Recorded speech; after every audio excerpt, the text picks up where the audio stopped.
DRG Kids. गोष्ट आजीची पेटी. शहरातल्या घरी दोन लहान मुली राहत होत्या. मोठी बहीण मीरा आणि छोटी बहीण मायरा. त्यांचे बाबा जेव्हा पण बाहेरून यायचे तेव्हा दोघींसाठी भेटवस्तू आणायचे. दोघी आपल्या भेटवस्तूंसोबत खूप खेळायच्या. एक दिवस मीरा आणि मायराचे बाबा कामामुळे खूप दिवस दूर राहिल्यानंतर घरी परत आले. बाळांनो, मी आलो. बाबा बाबा तुम्ही आलात. तुम्ही आमच्यासाठी काय आणलंय? अरे, मी कामाच्या गडबडीमध्ये तुमच्यासाठी भेटवस्तू आणायलाच विसरलो. मुली हे ऐकून उदास होतात. एवढ्यात बाबा आपल्या मागून दोन भेटवस्तू काढतात. मुली ते बघून खूपच आनंदी होतात. अरे, मी माझ्या मुलींसाठी भेटवस्तू आणायला कसा विसरेन. बाबा एवढं बोलून दोघींना एक एक बाहुली देतात.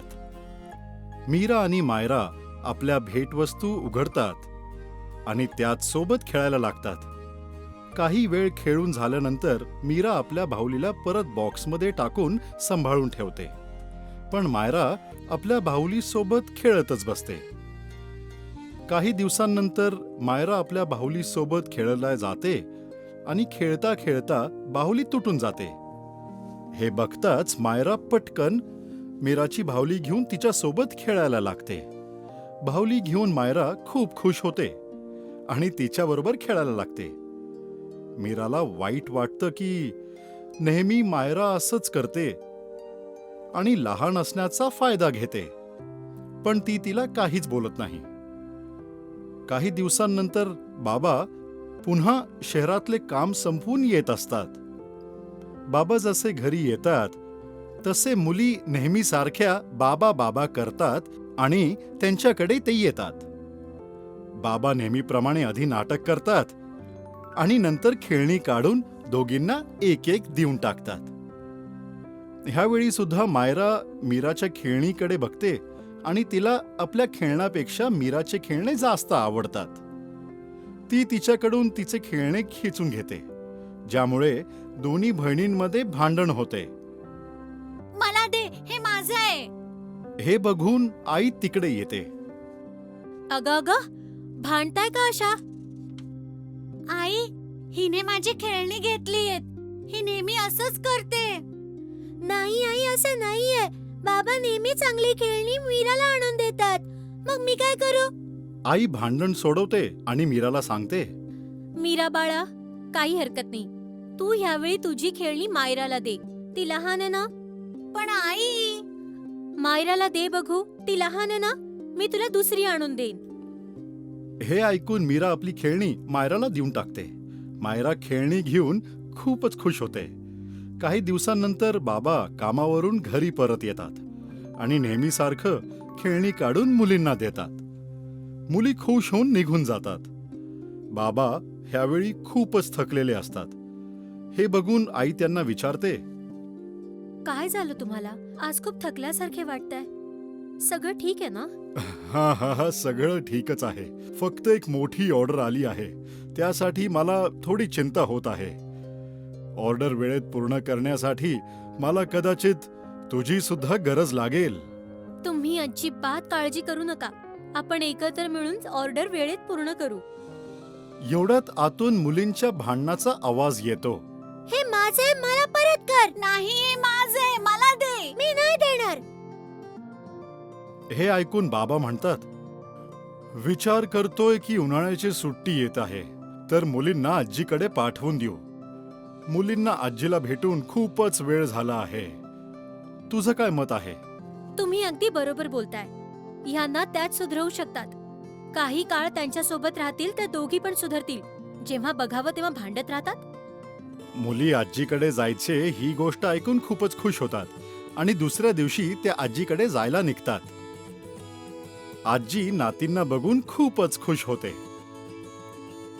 अरे माझ्या लाडक्या नाती मीरा, मायरा, आलात तुम्ही. तुम्ही दोघं अजिबात चिंता करू नका. मुलींना मी सांभाळते. तुम्ही कामावर लक्ष द्या. आई आणि बाबा मुलींना सोडून तिथून निघून जातात. आजी हळूच आपल्या जवळच्या डब्यातील एक एक लाडू काढून त्या दोघी मुलींना देतात. मायरा मीराच्या लाडूला बघते की तिचा लाडू मोठा आहे आणि लगेच तिला आपला लाडू देऊन तिचा लाडू खेचून घेते. आजीला हे सगळं थोडंसं विचित्र वाटतं, पण ती काही बोलत नाही. दुसऱ्या दिवशी मुली पुन्हा खेळू लागतात आणि आजी दोघींना बोलवून त्यांना एक एक कच्चा आंबा देते. मायरा परत मीराचा आंबा तिच्याकडून खेचून घेण्याचा प्रयत्न करते, पण ह्यावेळी मीरा देण्यास नकार देते.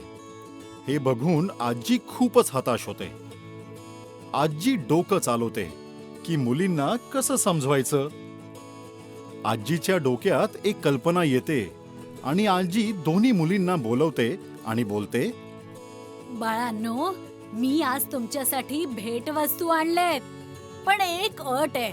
पहिली भेटवस्तू मायरा निवडेल, कारण ती लहान आहे, आणि जी भेटवस्तू तू निवडशील तीच तुझी होईल. नंतर बदलू शकणार नाही, ठीक आहे ना? हो आजी, हो आजी. आजी दोन भेटवस्तू काढते, एक खूप मोठा बॉक्स आणि एक छोटासा बॉक्स. आजी मायराला विचारते तिला कोणता हवा आहे.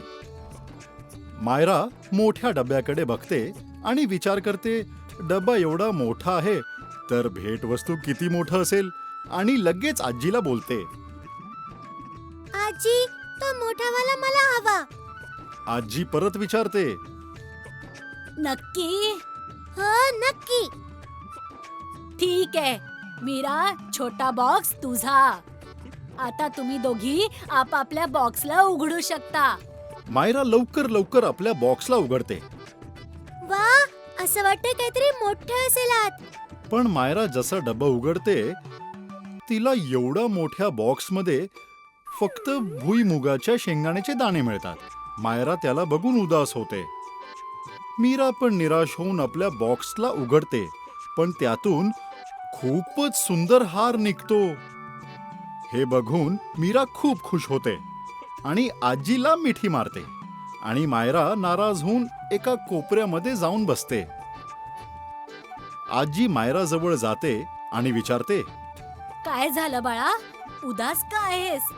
तुझे मागितलंस तीच भेटवस्तू तुला मिळाली, पण मीराला एवढा सुंदर हार आणि मला एवढ्या मोठ्या बॉक्स मध्ये फक्त भुईमुगाच्या शेंगा. हो, आता कळलं का बाळा?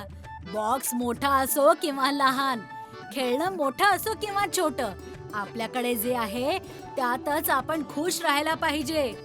जो माणूस स्वतःची दुसऱ्यांशी तुलना करतो तो कधीच खुश राहू शकत नाही. आजी एवढं बोलून हळूच एक भेटवस्तू काढते आणि मायराला देते. मायराच्या चेहऱ्यावर पुन्हा हसू येते. तुला काय वाटलं, मी तुझ्यासाठी भुईमुगाच्या शेंगा आणल्यात? हे घे तुझी भेटवस्तू. आता याची तुलना अजून कोणाशी करू नकोस, कारण हे जे तुझ्याकडे आहे ना ते अनमोल आहे. हे ऐकून मायराला तिची शिकवण भेटते आणि त्यानंतर परत ती कधीही मीराच्या गोष्टींचा लालच नाही करत. काही काळ गेल्यानंतर मीरा आणि मायराला घ्यायला आई आणि बाबा येतात. आजी जाताना दोघींना बोलवते आणि एक एक लाडू देते. ह्यावेळी दोघी पण आपला आपला लाडू घेऊन आनंदाने निघून जातात. आई आणि बाबा हे बघून फारच खुश होतात आणि समजून जातात की नक्कीच आजीने काही शिकवण दिली असणार.